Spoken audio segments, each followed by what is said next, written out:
that Black experience. It is an emphasis on our lived experience and limitations that are placed on that experience. I can't breathe is heard in the hallways of elementary schools filled with toxins from the industrial pollution that surrounds their communities. I can't breathe is heard in emergency rooms that turn away patients and tell them to self-care at home. Or I'm trying simply to get help. We are not safe, and we are not okay. Excerpt taken from the Reverend Michael Malcom's conversation, which aired last Sunday with his sons. And we certainly thank him for lending such an appropriate introduction to tonight's segment as we welcome you to Perspectives On, where we're giving the world a voice. I can't breathe is a phrase resonating in communities globally as an anthem to a movement signifying racial conflict. I can't breathe signifies the conflicts that date back to the inception of this country. It is a phrase that has served as a catalyst, a revision of the meaning of what it is to be Black and brown in this country, and has certainly called America's moral compass to the carpet. It has forced the systems that move this country to come to grips with the variety of ways in which inequality harms minority communities, from police brutality to the disproportionate impact of COVID-19. In last month's conversation, we talked about the recent Harvard study that concluded a link between the increase in summertime temperatures and higher coronavirus death rates in areas with larger minority populations. So the states that are resuming daily environmental actions report that there is an increase in both hospitalizations as well as positive test results. 54 states are reporting an increase. So tonight, we will engage this notion of environmental racism. And we will also engage the entire notion of what it means to live and operate in an I can't breathe culture. So tonight I have my friends in the climate justice movement, the Reverend Michael Malcom, and my friend and definitely a pioneer and an expert in the field of understanding soil and souls and those persons who are earth keepers, Reverend Dele. And I'm so glad to have the two of you here tonight. And for those of you who may be tuning in for the first time, can you just introduce yourselves and just talk a little bit about what it is that you do? Reverend Dele, why don't you start and just kind of introduce yourself and talk about, what you do, and talk about that book of yours as well. Okay. Well, let's see. I am a grandmother. I am a climate reality leader. I am a pastor, and I am called to cultivate resilient communities. And I've been doing that a number of ways for the last 7 years. I've been doing pilot projects with faith communities. I have been doing trainings with young adult leaders and really looking at ways to bring those two communities back together because we need each other. The young adults need that spiritual grounding. They need the wisdom of our ancestors. And the church actually needs a whole new format for the way we act out church. So one of the ways that I have been helping to facilitate that is with my 5-week Bible study. Let's see if you can see it. Breath of Life, growing closer to God, growing a secure community by loving creation. So it's bringing together our faith, our ecology, and justice, and lifting up Mother Nature as a voice that needs to be at the table. And that's all I'll say for right now. All right, that's it. That's okay. All right, Reverend Malcom, Yes. tell us about yourself. Just kind of get a short version of so that those that are tuning in for the first time know who you are and what you do. Yeah, so I'm Michael Malcom. I'm the founder and executive director of the People's Justice Council, as well as the executive director of Alabama Interfaith Power and Light, which is a program of the People's Justice Council. We're based out of Birmingham, Alabama, but we do have reaches in three different zones, which is international, as well as national and regional and state. So our goal is to engage communities and provide tools and access to build power from the grassroots up at the policy level. And we do this by engaging Black and Brown and Indigenous communities, as well as poor communities, through faith communities. And so, yeah, that's what I do, and that's what I've been doing, and am going to continue to do. Okay. All right. Oh, and I also wanted to thank you once again for allowing us to use an excerpt. And when I tell you, it's definitely just an excerpt. If you want to hear a little bit more about it, then you could actually. Well, I won't say it, but I'll let you say it. But it was a wonderful.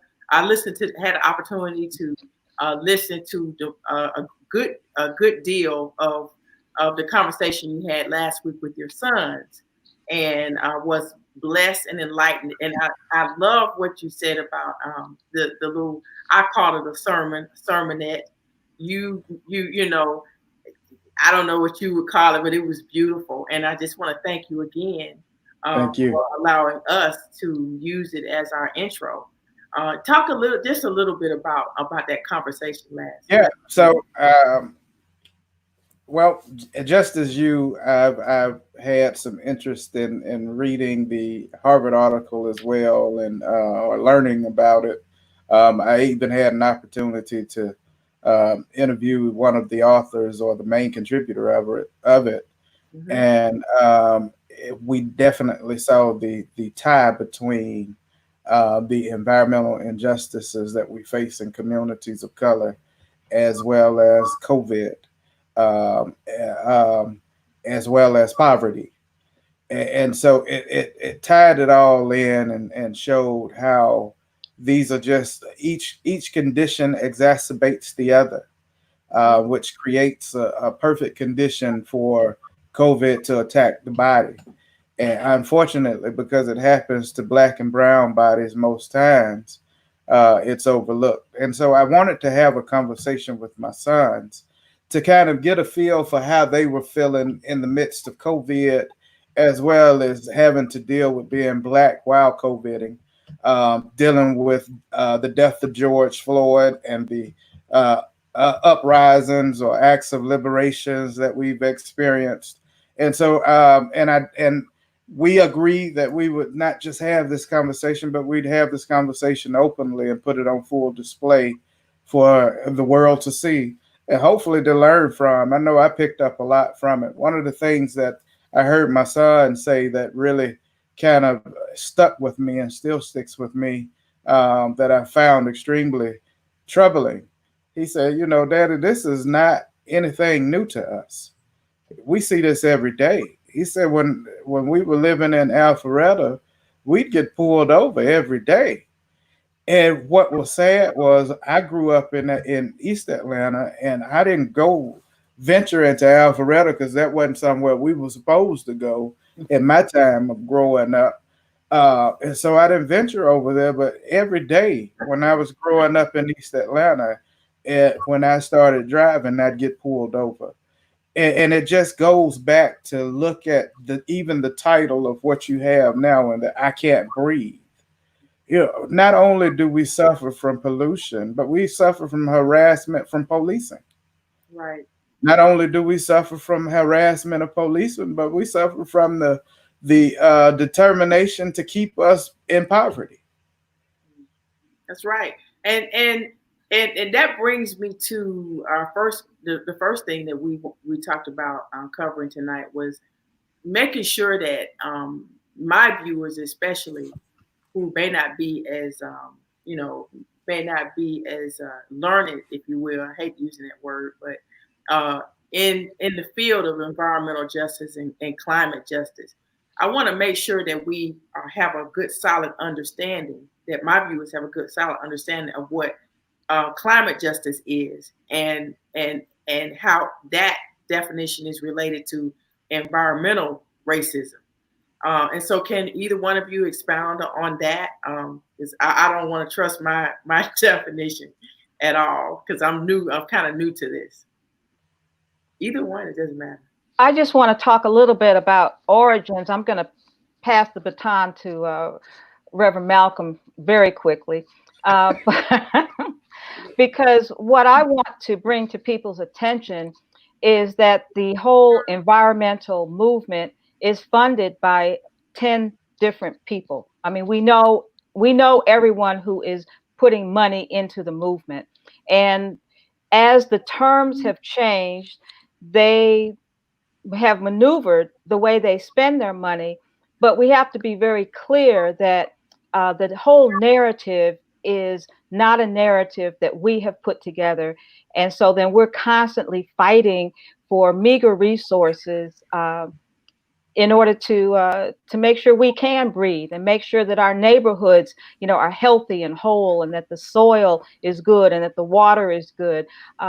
So that's really all I want to say about that, because none of those terms deal with the issue of earth justice and our relationship with earth, and the fact that poverty begins when we have mistreated earth, because God created an earth that is naturally abundant, it's naturally regenerative. And so the only way you can have poverty is for you to violate all the laws of nature that God put into place. So with that, I'm going to pass it on to Reverend Malcom. Well, before you go on that, Reverend Malcom, that's a very good point, because God entrusts us to be stewards over His earth, and it was abundant. It was perfect. Right. Exactly. And so throughout the evolution of humanity, we have gotten away from being good stewards over His earth. And we have gotten caught up, especially here in this country, in the notion of capitalism, and yes. and capitalism is almost like a poison when it comes to making sure that we do what we're supposed to do in terms of being good stewards to each other. And if we're not good stewards to each other, we can't be good stewards to the earth either. You see? Well, see that in the book of Genesis. I mean, the earth was cursed because of Adam's inner turmoil and his inner imbalance and all of his inner corruption. So there's a mirror effect. Whatever's happening in our soul happens in society. And not just Adam, but Eve as well. Well, both of them. Okay. Yes, man. What were you going to say, Reverend Malcom? We didn't mean to cut you off. Listen, I don't mind. Well, we know you got numbers tonight, so we're gonna make. You know I what?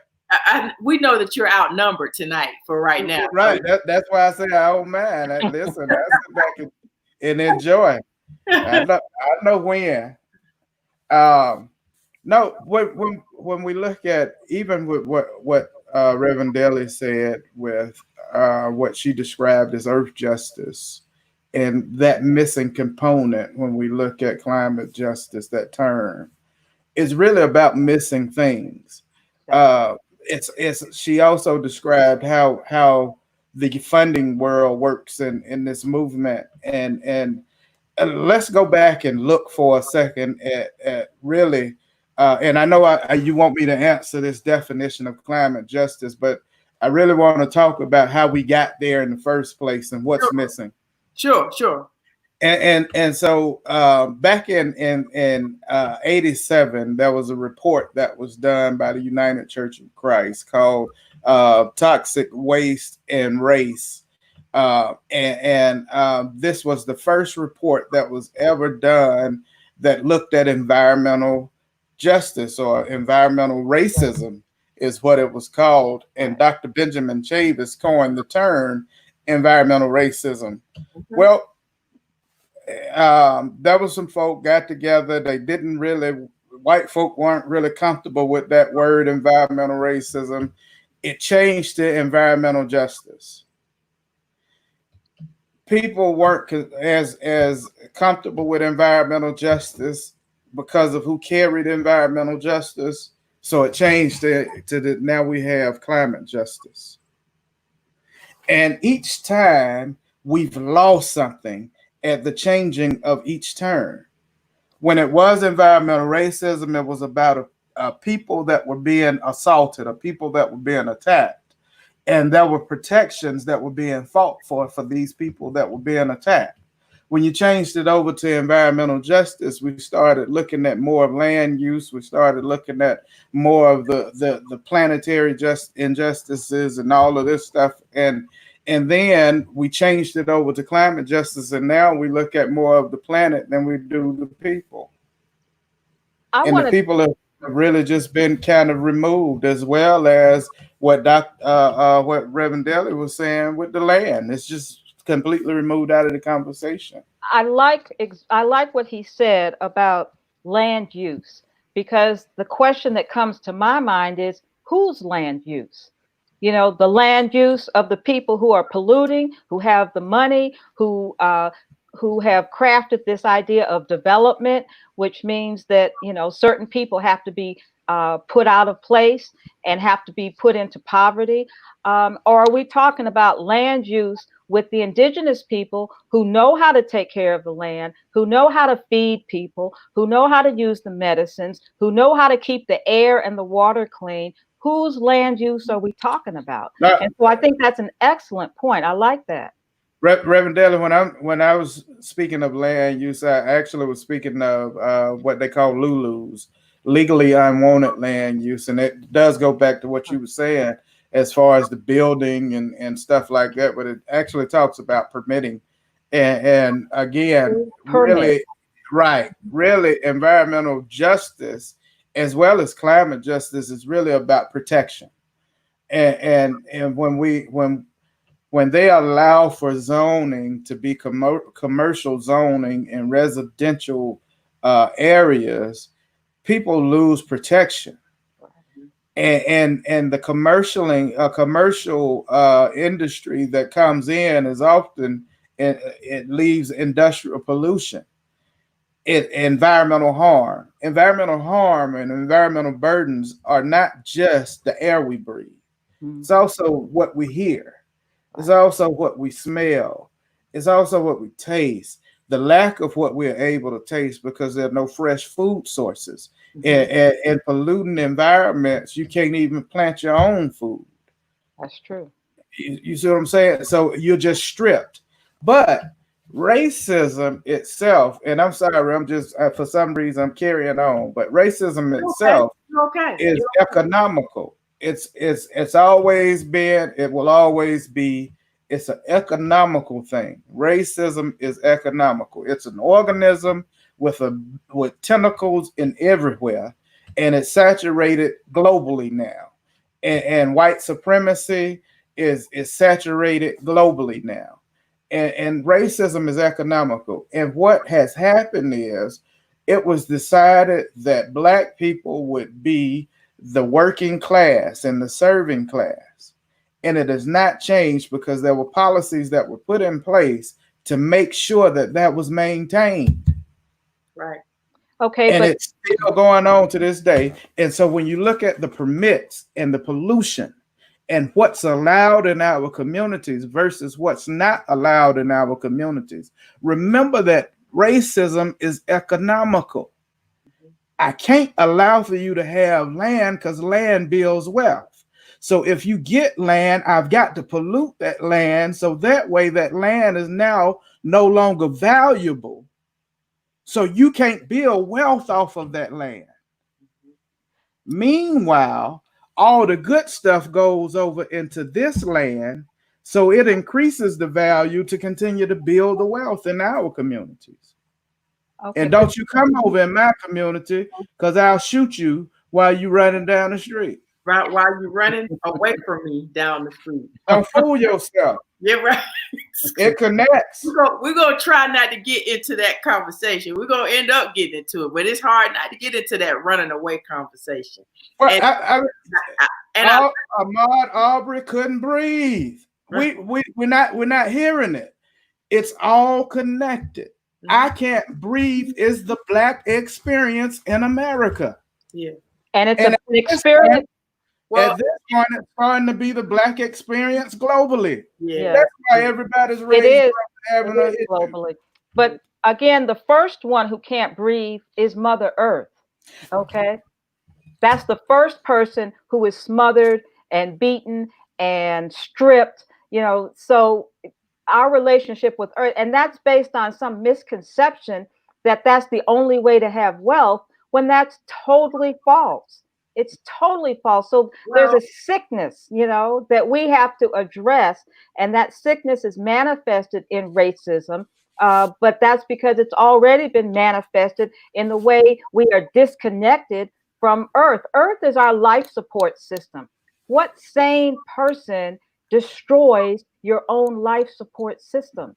See, there's a sickness there. And so so the racism is just a reflection of an inner sickness that really has to be healed, or a cancer that we all have to cut out, because the life support system is going down, and no one's going to be able to get wealth if we pollute all of the water, if we strip all of the land, if the metal is in the soil, we can't grow healthy food. Where's the life support? Right. So this is an integrated conversation. Absolutely. And yes, we need the policies, but we also need the spiritual well-being, because you can't even be a good human being if you're not in relationship with nature. That's why even during this pandemic, people, they're outside because it was designed to operate that way. But watch this, Rev Dele. Even when we talked about I can't breathe, and you looked at when everybody set their behinds at home for a little while, and the planet had an opportunity to breathe. She did. Look what it did. I know it. Look what she did. 60 days. 60 days. Look what she did. But I said it's the Black experience. It's not just the Black experience. White supremacy has also killed the experience of the planet. Amen. See, you say, so look, you say white supremacy, Reverend Malcom, but I say that it boils down to just the systemic issues that are associated with making certain racial groups disenfranchised. Now we can say we could talk about the Black experience, and we can say that it's racially motivated, but I say that it's not just with people, with Black and brown people, but we're talking about a issue that's going on globally, and the earth, and I'm hearing two things from the two of you tonight.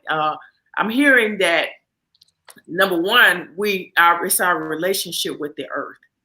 And if we don't have a good relationship with the earth, then I think our relationship with each other is going to be a function of our relationship with the earth. Right. You can't have a good relationship with one without the other. So you both present very strong perspectives on why climate justice is important. Absolutely. I would also like to lift up the now I call it a contemporary term of racial and am I saying it right? Or racial injustice or racial environmental justice. Environmental racism. Environmental racism. Thank you, Reverend Malcom. Because environmental racism becomes plain to me when I look at when I drive around certain urban areas.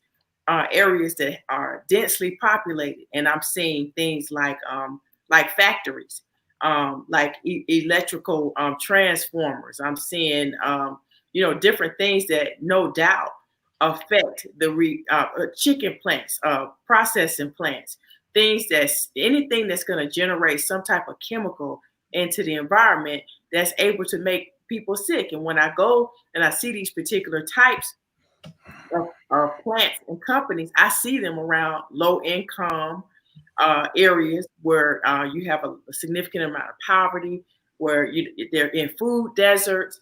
And then that goes back to what you were saying earlier, Reverend Malcom, about how it's economical, because people in these areas, they tend to not have the economic resources, and that's to fight or to protect themselves or to move away.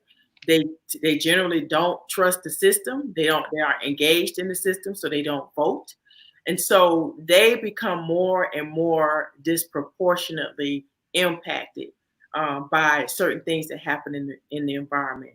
So the environmental racism, I guess I'll ask you two guys if that is a good understanding of what environmental racism is, or are we blend? Is it just a blending of environmental justice and climate justice? So again, environmental racism, looking at the history of it, came out of a place of redlining when they decided that there were certain parts of the land that was good, and there were certain parts or desirable, and certain parts that wasn't. And so they would keep the desirable land and put collections of people in the less desirable. That's how you got your ghettos and your reservations, stuff like that. Um, and not just is it again not it's not just the thing of what they bring in. It's also the thing of what they won't allow in.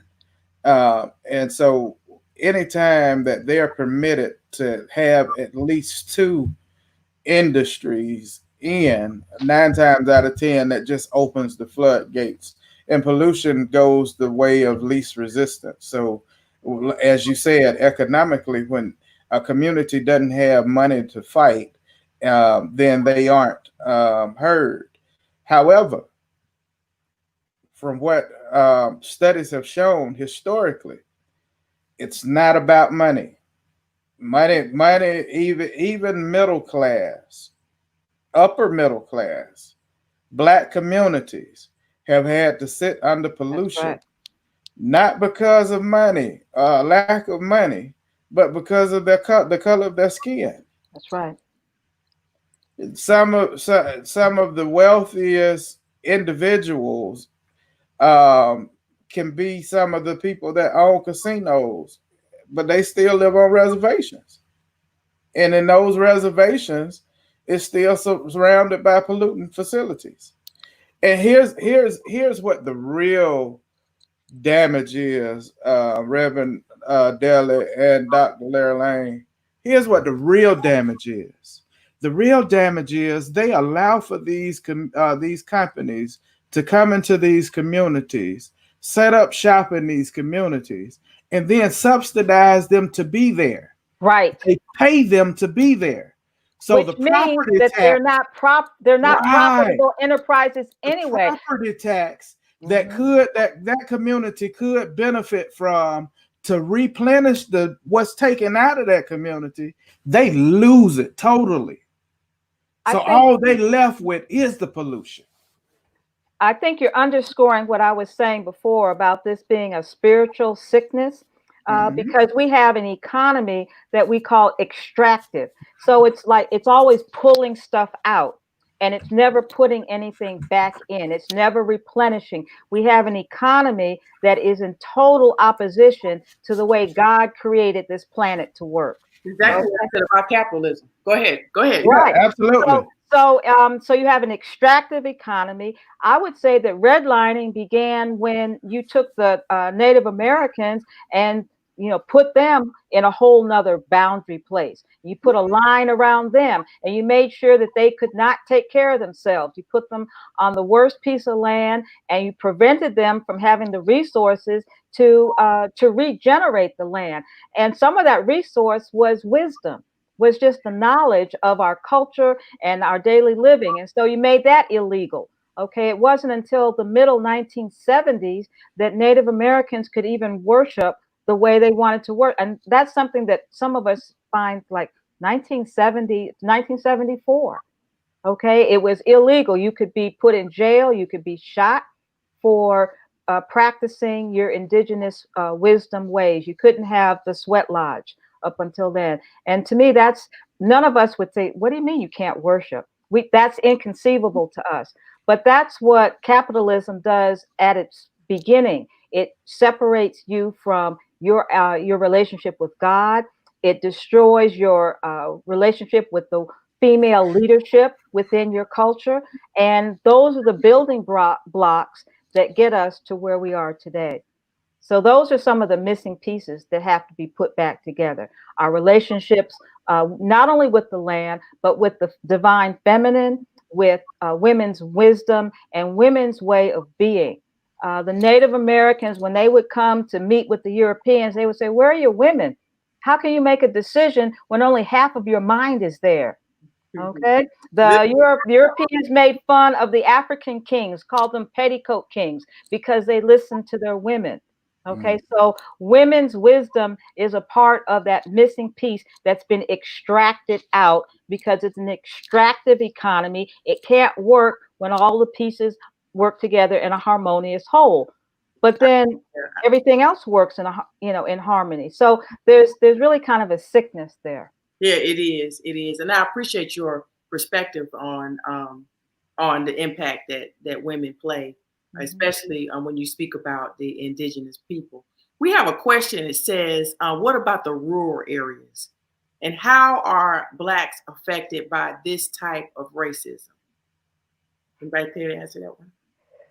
Ask the Black farmers that they've been terrorized and manipulated and it's just been awful the way they've been treated. So they had control of the land. They were working the land in a way that was respectful and harmonious, and they were and still are under constant assault of being able to maintain the land, because the economy that's been set up says, no, you've got to go into debt. You can't maintain equilibrium and balance. You've got to go into debt. And so as soon as they go into debt, then the USDA took their property, just took it.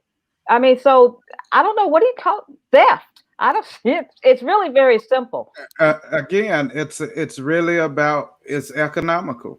That's right. And Malcolm X said this. He something like this. He said when America had when America has a cold, Black folk got the flu. Got the flu. And when you look at big agriculture and how it has dominated or has not just dominated, how it has infiltrated and dominated the landscape of rural farming.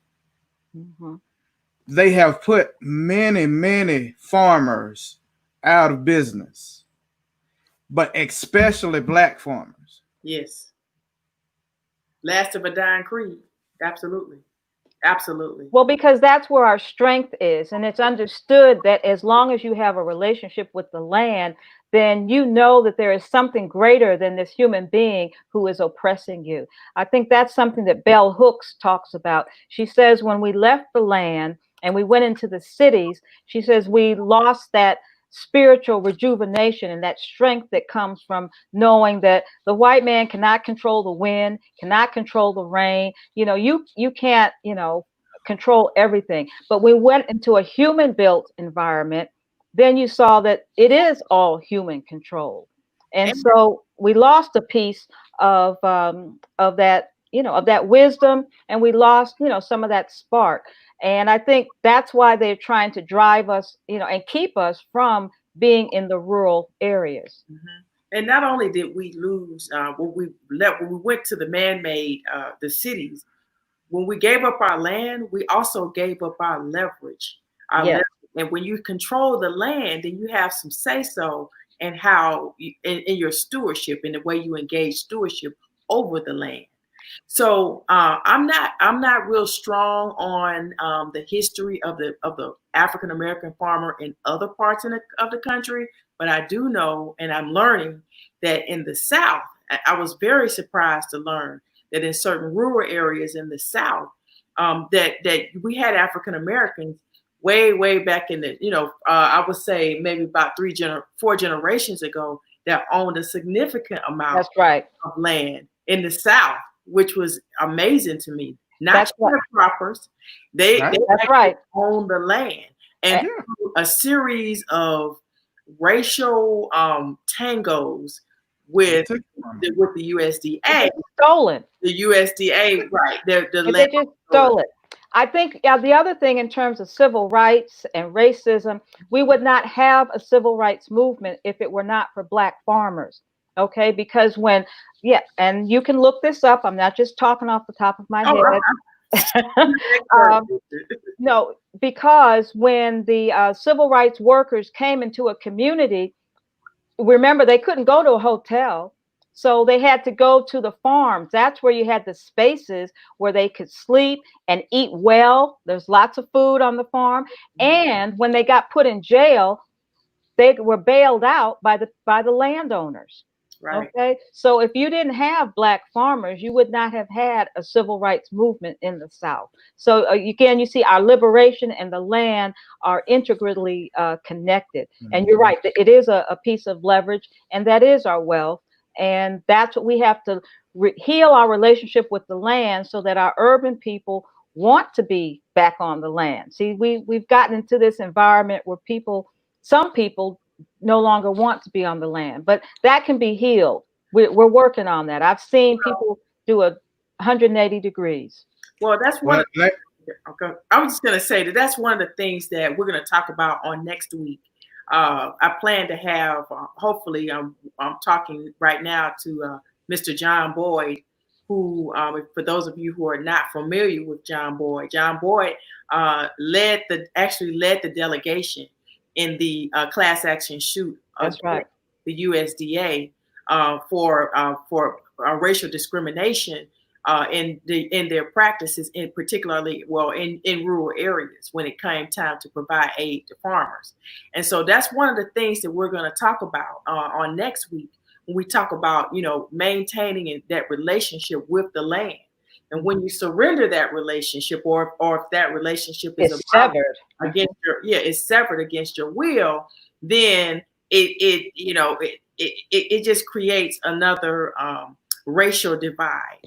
And so what we have now is master farmers like John Boyd, really being the last of a dying creed of African American farmers, and that's a whole nother way that there's an opportunity I think that we'll talk about that. But that's for next week's show. We're going to say with what were you going to say, Reverend Malcom? I'm sorry. I think just to give some hope to that part of the conversation. There's a new trend that's happening now, and that's urban farming. That's right. And a lot of people are going into urban farming, and I would invite each and everybody that's listening in this audience to look at urban farming as well. We have yet to see the rest of the impacts of everything that's going on. And I really would invest in some urban farming while you got time on lockdown. I think if you have a house at all, you can sustain at least your family on 1/4 of an acre. Yeah. And if you're in a neighborhood where people cooperate with one another and you have 10 families, everybody's growing a little something, now you have a market. Now you have a means of exchange. You have a local control of not only how you grow the food, but how you benefit from distributing the food. And so those are opportunities that we have to work on. Is just to organize ourselves to take that land back. One, just like all of those statues are coming down in the streets, those Confederate statues, all of those symbols of colonialism. One of the main symbols of colonialism is the turf, is the grass that you grow on your lawn. That came from Great Britain. That whole idea of having short grass that's green all year long, that came from them, because they came from a part of the world where it rains all the time and they have green grass, and they used to have the geese to mow the lawn. So when they came to this country, they put that same type of grass or turf. It's not really grass, it's turf. They put that on all of our pieces of property and said, you have to have that if you're going to be civilized. And so I think we, in terms of our liberation, tear up those lawns, get some healthy soil going, get some food growing, and save yourself.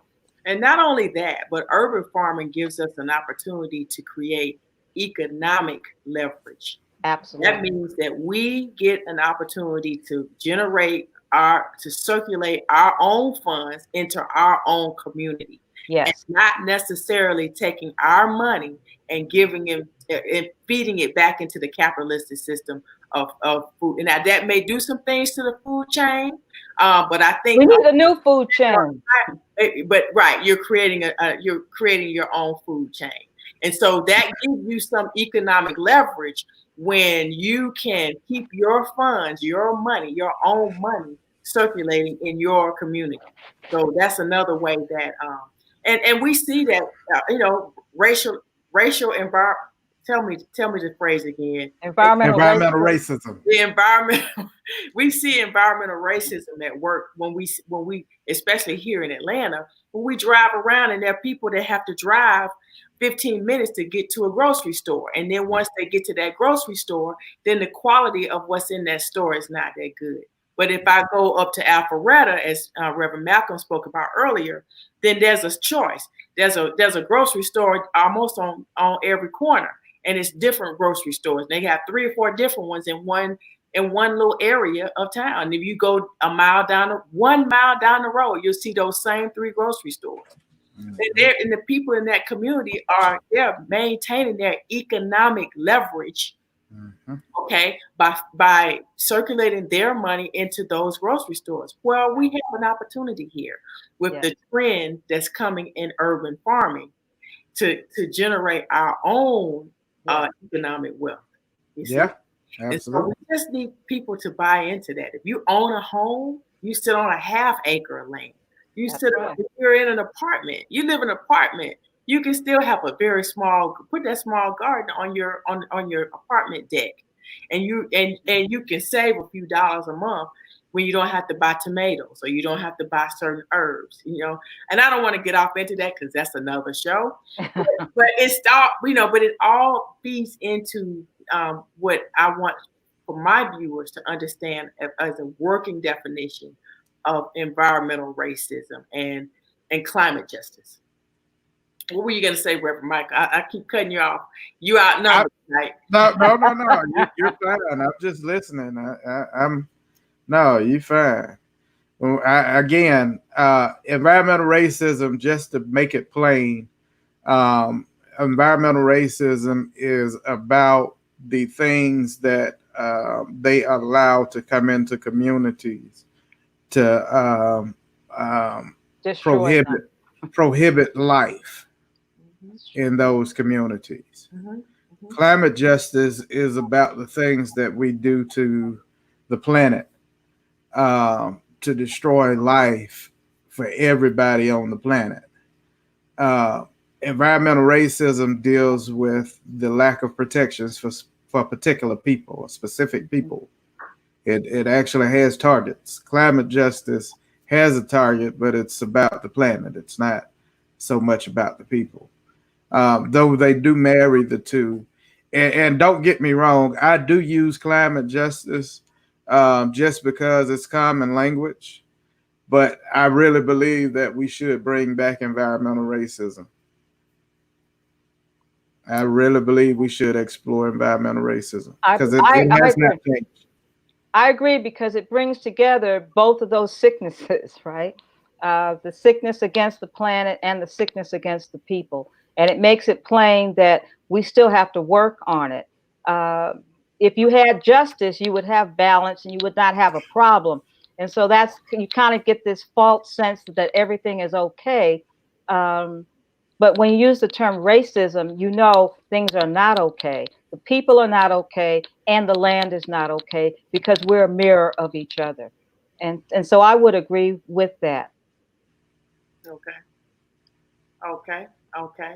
And then here's another term that I have run into lately, that I kind of wanted to hit on, and I didn't really uh, I didn't really talk about it earlier, but another term that came up when I was reading in my reading was the notion of the just transition.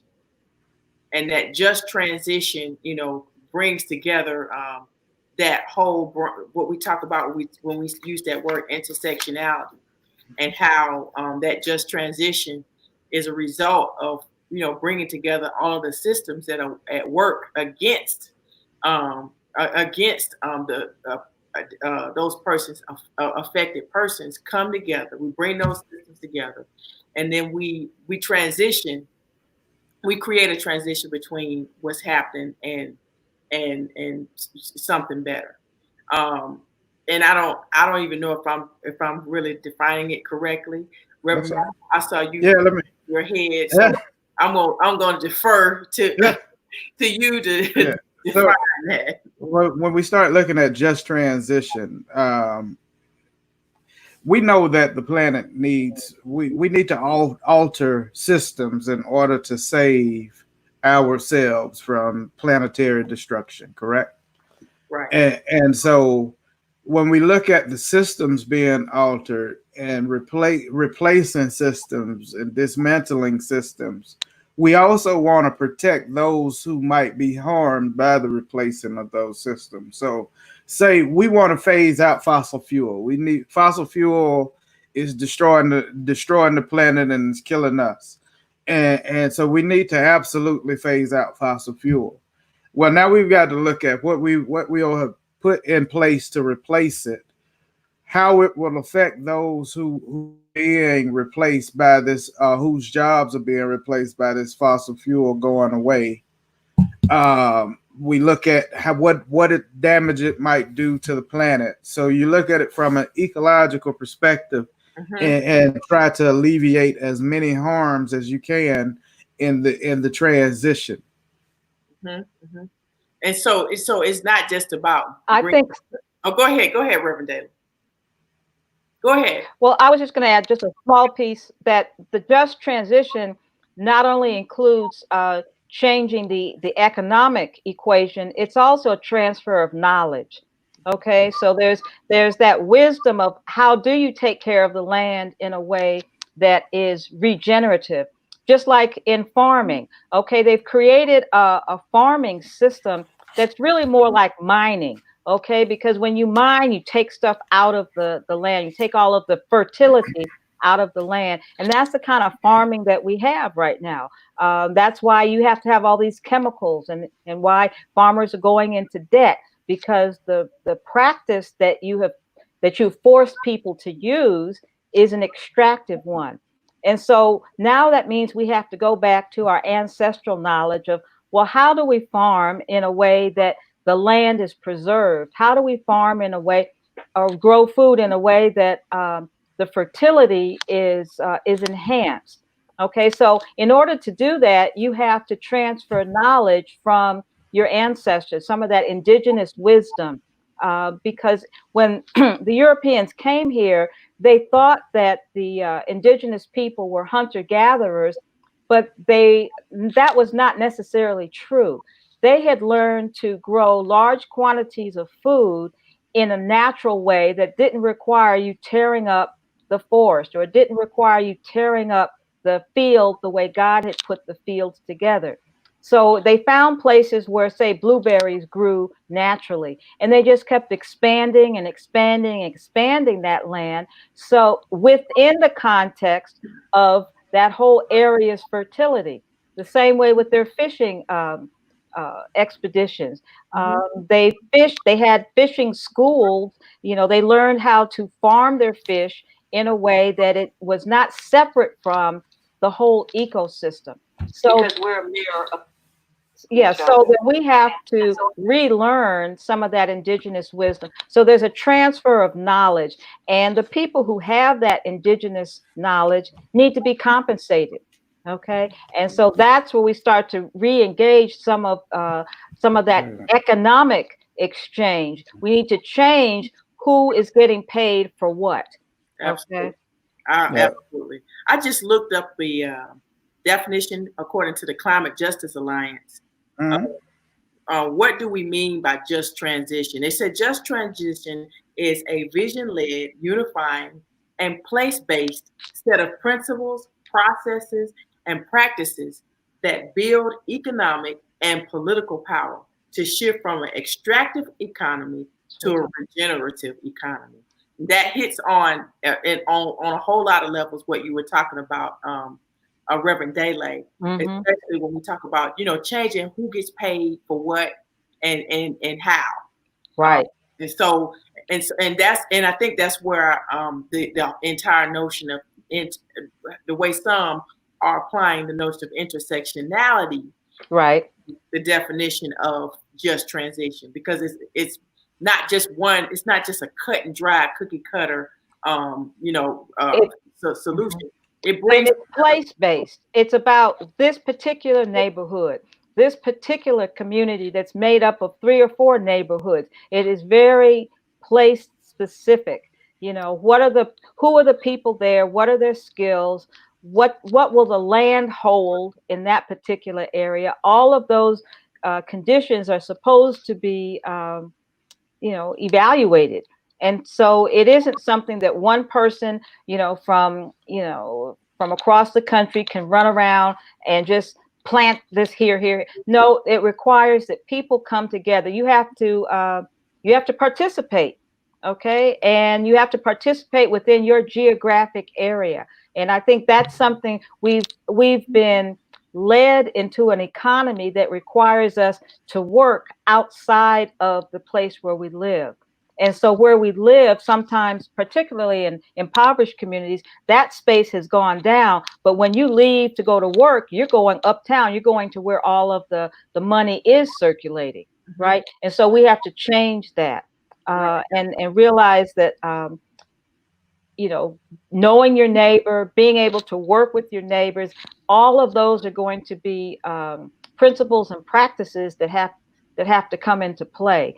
And I think, and that's also going to really improve our emotional and our mental health, right? Because we have support, we have that social glue that makes humans what it means to be human.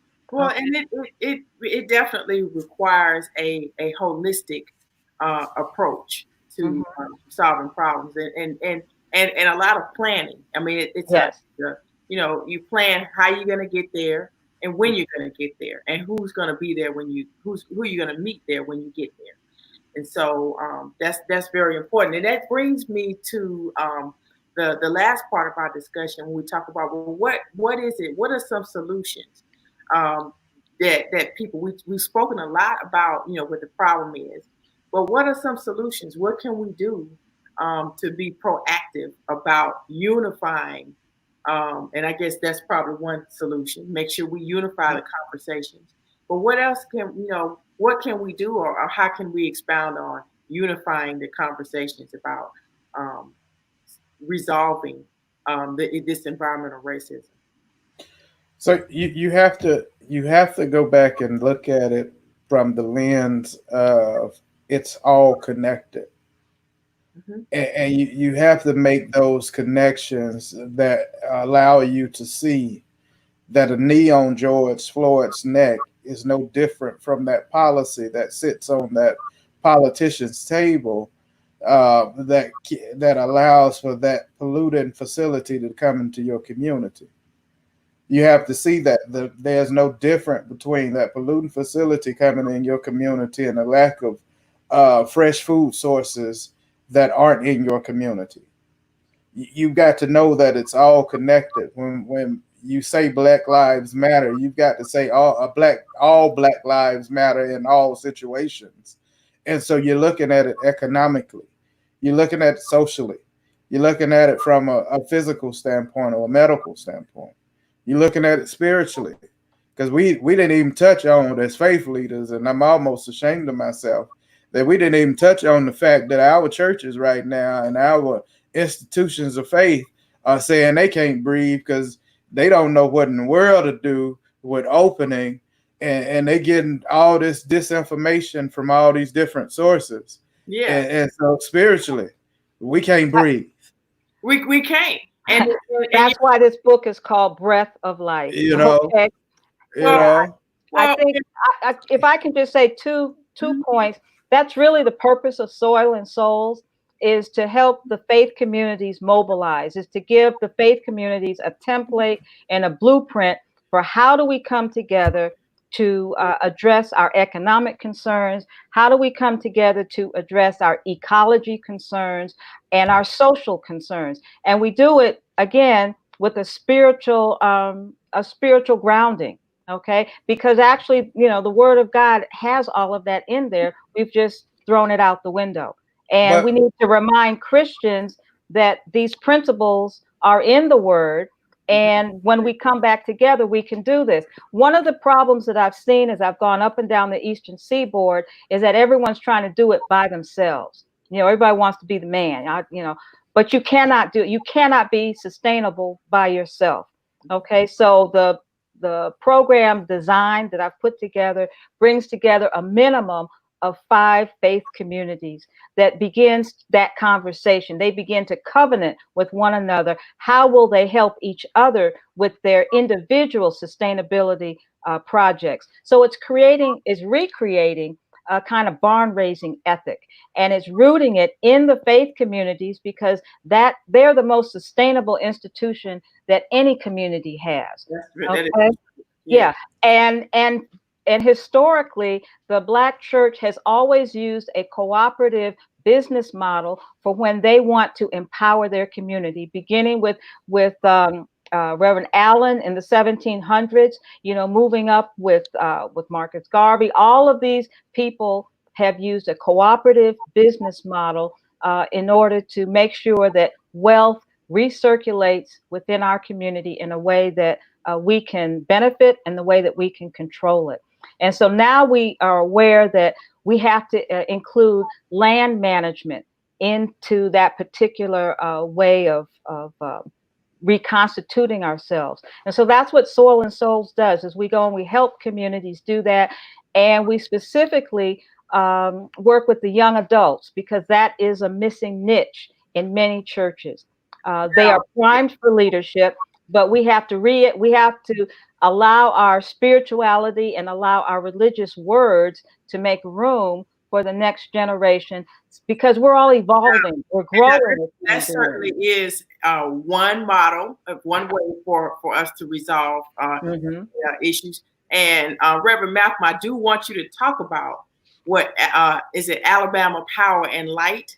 Alabama Interfaith Power and Light? Interfaith Power and Light, which is another model that I really appreciate in terms of getting congregations involved.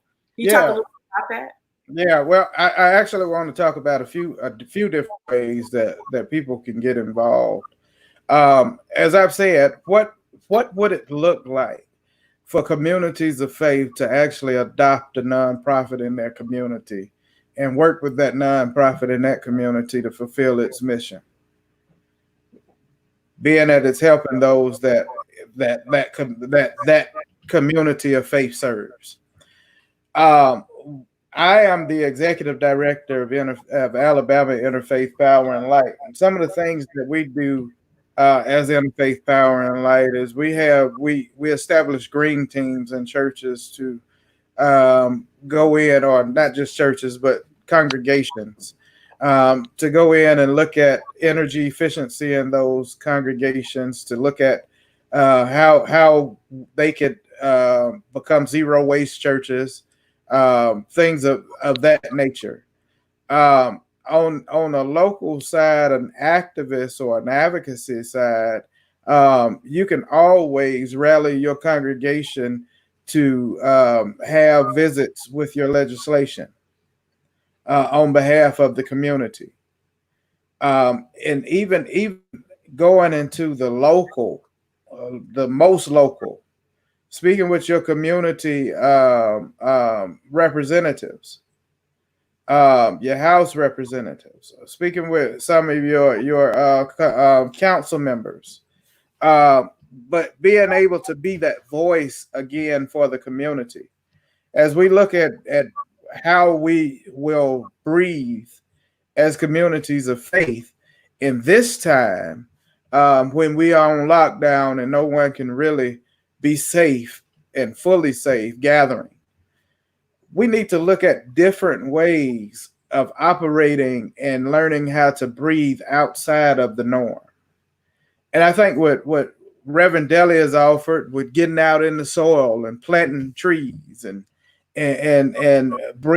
building planting things that will help to bring carbon out of the air.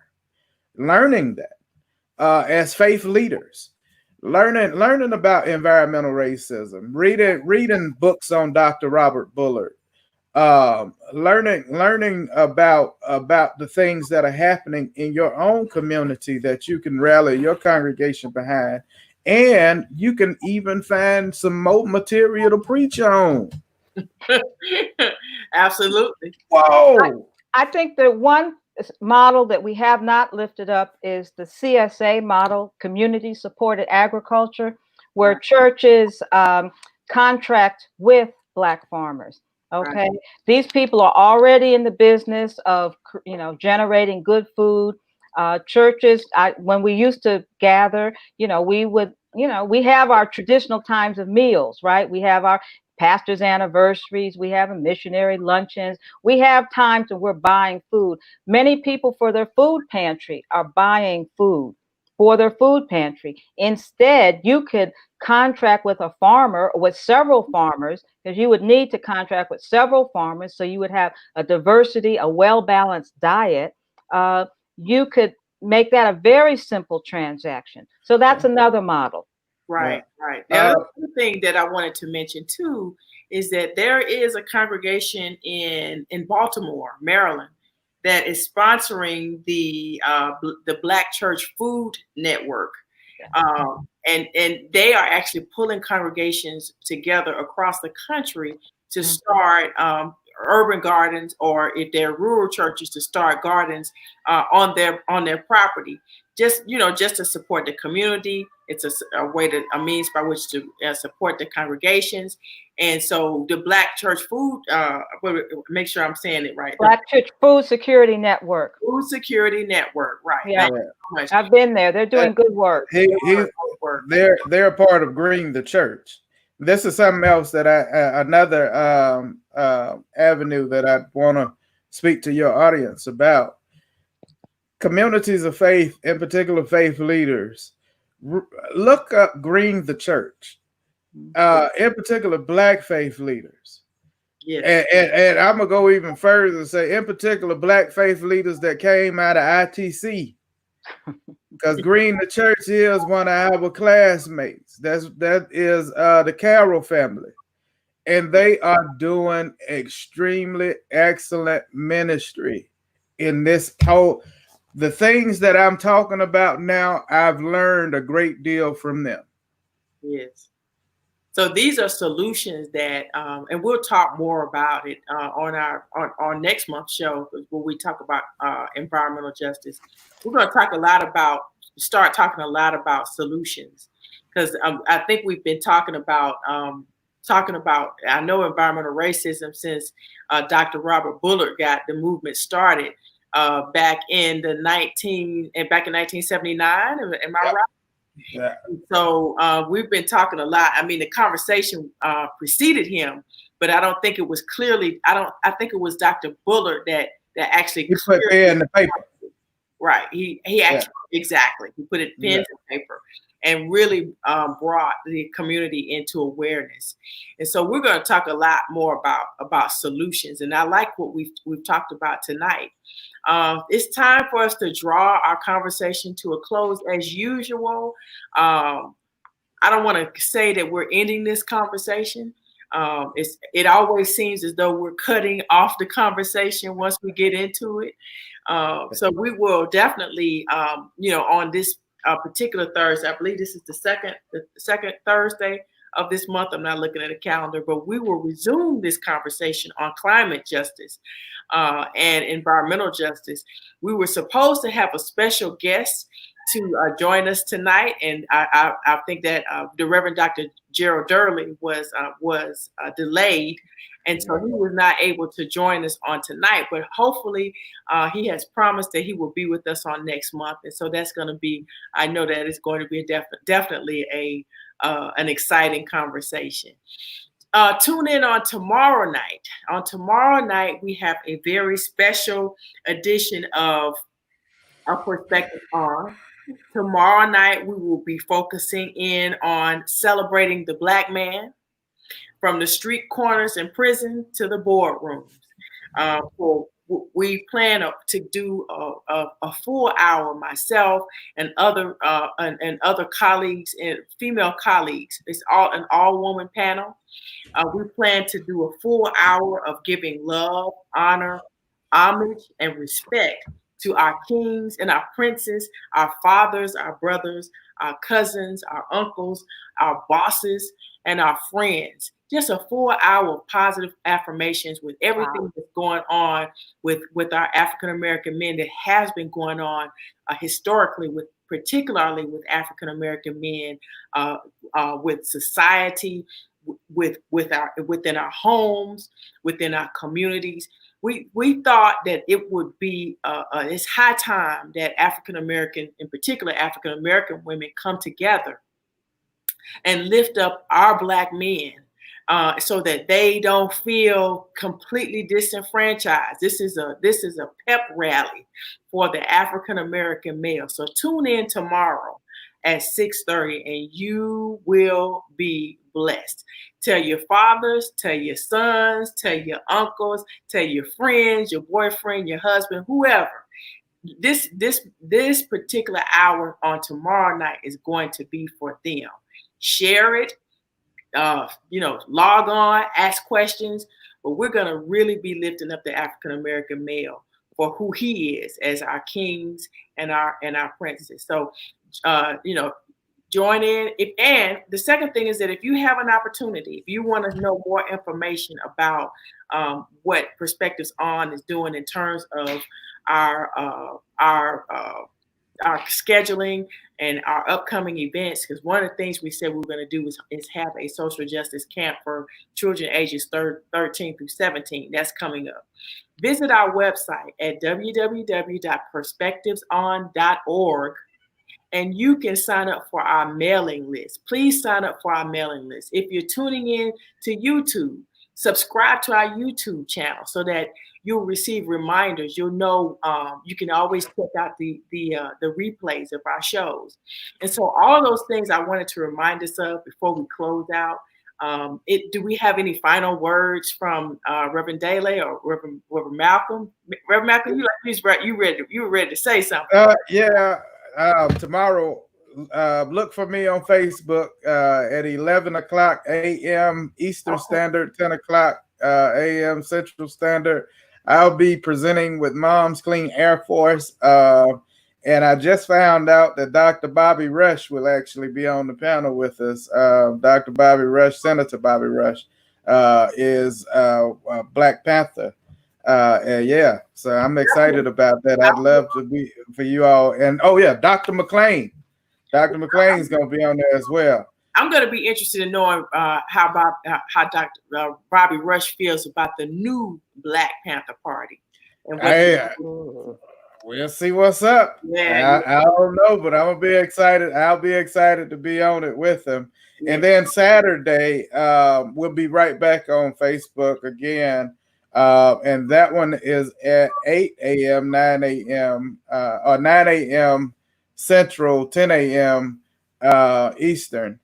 9 a.m. Central, 10 a.m. Eastern. I'll be right back on Facebook for another discussion on reflections, the ethics of remembrance. The ethics of remembrance. So you're gonna be all over the place. That's great. That's great work. Now, I still don't know why. I know we talked a little bit about closing this segment out with prayer. And so, I think we left a conversation with you being ready to close us out in prayer. Yes. One announcement before prayer. I guess I will be on Facebook Saturday at 2:00 with a prayer ceremony, as part of the solstice celebration. Okay. So awesome. On Rev Dele. Mm-hmm. Okay, so I'm going to share one of the prayers out of our Breath of Life book. All right. It says, "Holy, gracious, and loving one, you see through our eyes and you breathe through our lungs. We're asking to allow each and every one of us, every man, woman, girl, and boy, to breathe freely the breath of life and to help people around the world to do the same. Man, woman. Strengthen my inner being. Give all of us courage to live a life of compassion within our families. Give us strength within our communities and help us to perform justice that balances the world. Amen." Amen. And on that note, I want to thank everyone for tuning in tonight. A special thanks to Keystone Public Radio, and I'll leave you with the parting words of our Reverend Dr. Martin Luther King, that a threat to justice somewhere is a threat to injustice everywhere. And by that, I say thank you for tuning in tonight, and don't forget about us on next week. I can't breathe are 3 words that are etched in the Black experience. It is an emphasis on our lived experience and limitations that are placed on that experience. I can't breathe is heard in the hallways of elementary schools filled with toxins from the industrial pollution that surrounds their communities. I can't breathe is heard in emergency rooms that turn away patients and tell them to self-care at home. Or I'm trying simply to get help. We are not safe, and we are not okay.